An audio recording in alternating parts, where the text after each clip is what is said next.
Hello and welcome back to the Legend of Zelda the Minish Cap. I forgot my outro on the last video, and I apologize for that.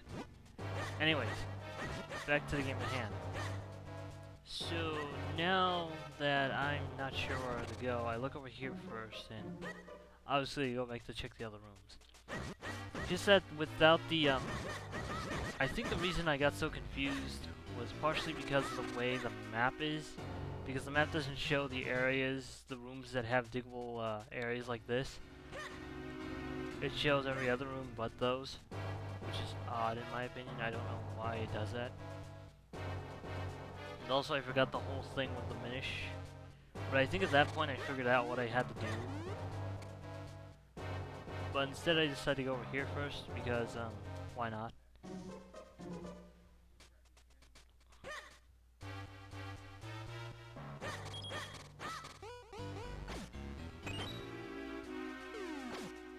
Ah, there's the wall master. Or the ceiling master, or whatever you call him. Anyways, it tries to grab you, just don't let it grab you.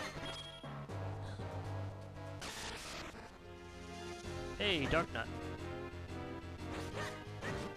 I forgot that appeared there. Come on. Yeah, this Dark Nut, because the last one, much easier for me to defeat. And it unlocks the first portal to the entrance of the dungeon. Although it's pretty useless for the position it's in, at least from what I can tell.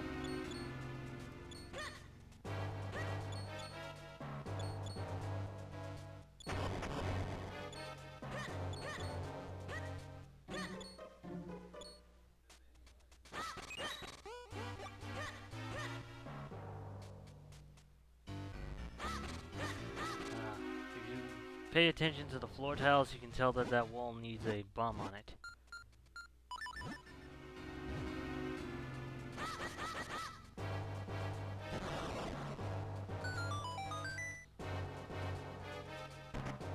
We find the Molmits, so that's what they're called. I keep forgetting that.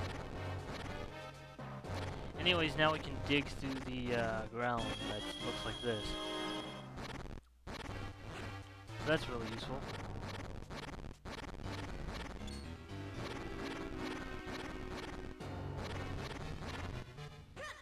Anyways, now we can dig through all those walls and get all the extra treasures that lie around everywhere. But first, let's take care of what's over here.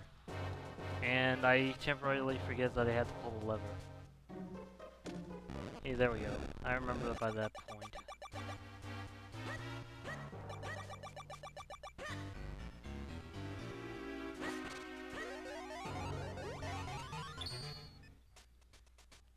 Alright, what you had to do as a Minish, which I figured out immediately, was you had to go to the other side of the room.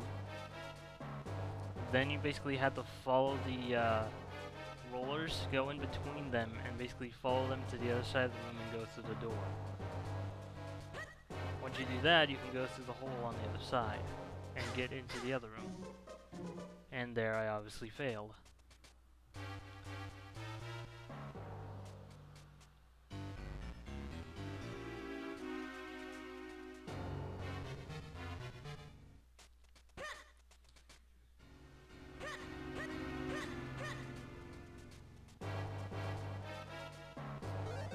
Ah, here's an interesting room. There's a treasure in... You have to get the key, but be careful not to let any of the energy orbs loose, otherwise that might cause problems. I don't think there's anything else in this room besides that, so if I missed the treasure chest in the room, then I missed it, but I don't think I did, so I'm not worried about going back to that room.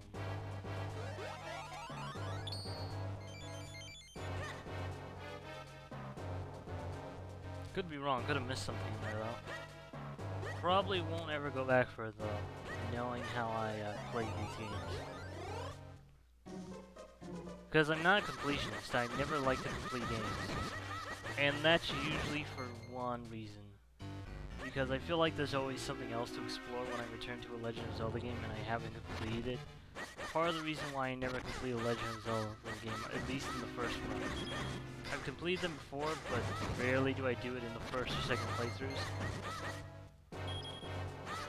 And technically for me, this is my second playthrough of Minish Cap. I've only played through Minish Cap once before. So this is my second time playing through it in about, probably 2 years.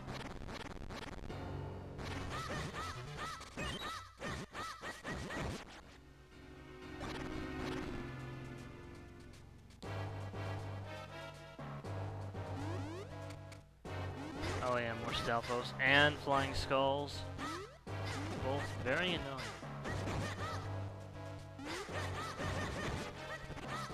There we go.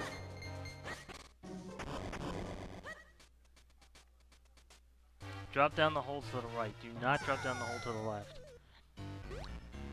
If you do, you'll have to go all the way back upstairs.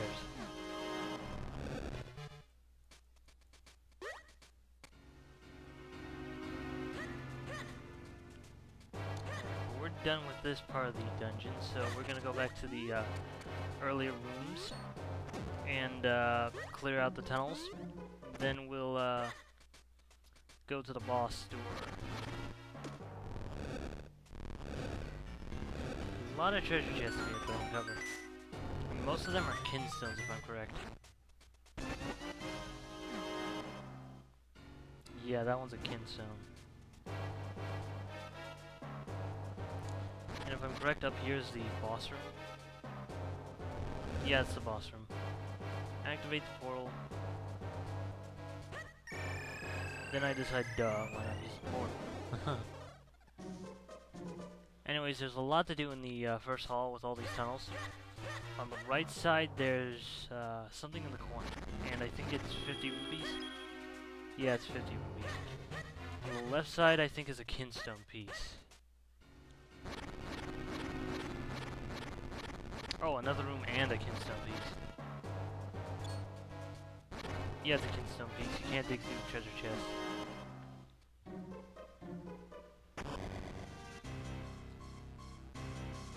Oh, these guys. The Wizrobes. The Wizrobes don't make any sound, strangely. They just shoot energy at you.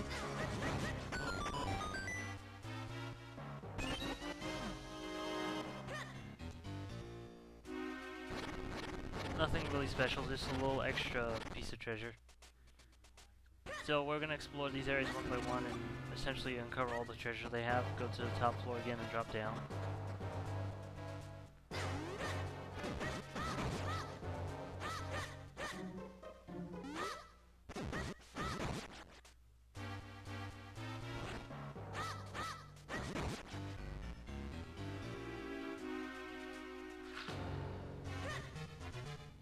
Oh, and I'm sorry if you can hear fireworks outside or through the microphone at all, because it's just about the 4th of July tomorrow, and there are fireworks going off at my place.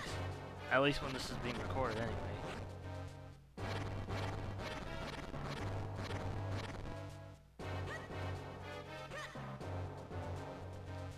You know, even though I live in California, this is probably one of the most abusive states when it comes to fireworks. Just because of our population density. It's crazy. Anyways, that pointless gibberish, sorry. Let's go get the rest of this treasure. Another red kinstone piece. Very good. We need to get to the other room to drop down to the first floor.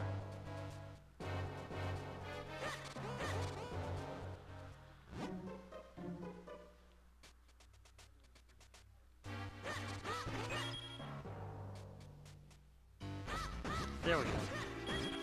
Again, I'm gonna collect some rubies from these skulls, because why not? A little extra pocket change never hurts in this game.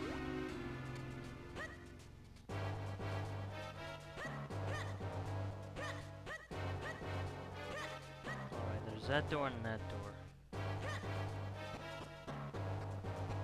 I can't remember if I immediately dropped down or not, because I can't remember if I figured out by this point I'm supposed to go to the top floor then drop down. I don't think I did, so I just dropped down without shrinking.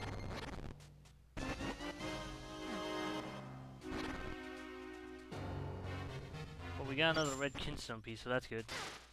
Be careful of the energy orb, unlike me. Yeah, I get shocked by it 3 times here. Sort of bad on my part.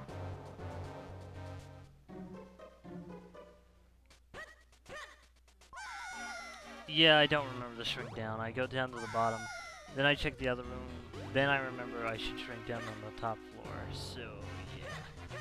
Bear with my stupidity for a little bit. Or my forgetfulness, whichever you prefer.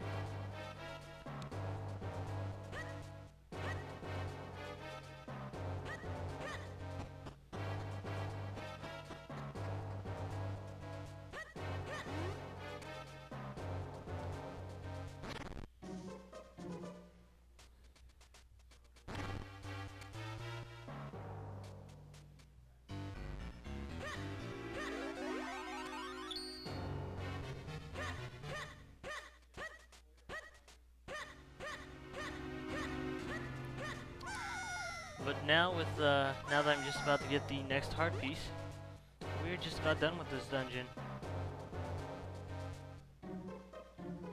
And you cannot grab the heart pieces of Minish, strangely. Thought you might be able to though, but whatever.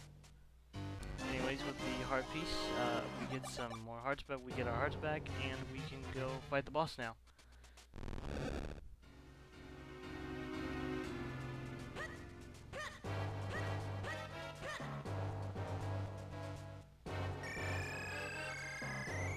Alright, so this boss is sort of like the boss from Wind Waker in the Tower of the Gods. It has, it's sort of like that, but it's a little different because, of course, you have to shrink down in order to hurt it. It's very odd, even though it's about as big as the room. It's a very large boss coming into the room. So here it is. It's sort of like a Mayan sort of like statue head, and it has 2 floating hands that accompany it.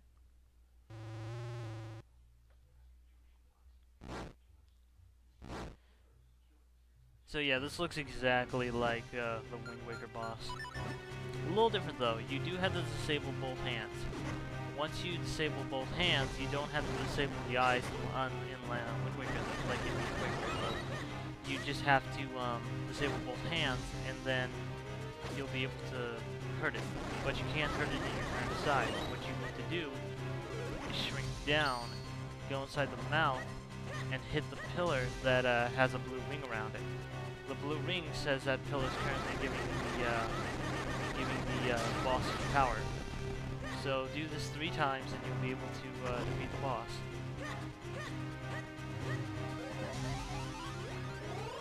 The boss will use varying attacks, like he'll try to crush you with his fist, or swipe at you with the fist, and such. But nothing really hard to avoid, just keep rolling when it comes after you. You have plenty of time to hit it.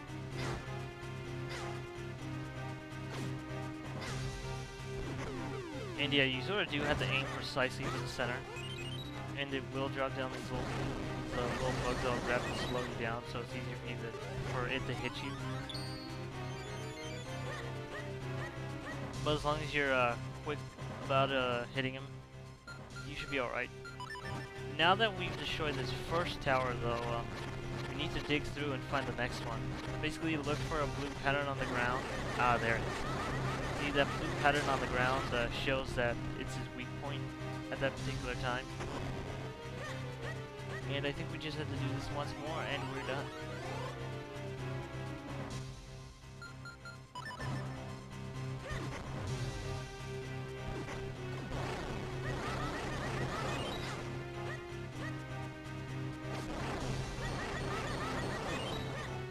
Alright.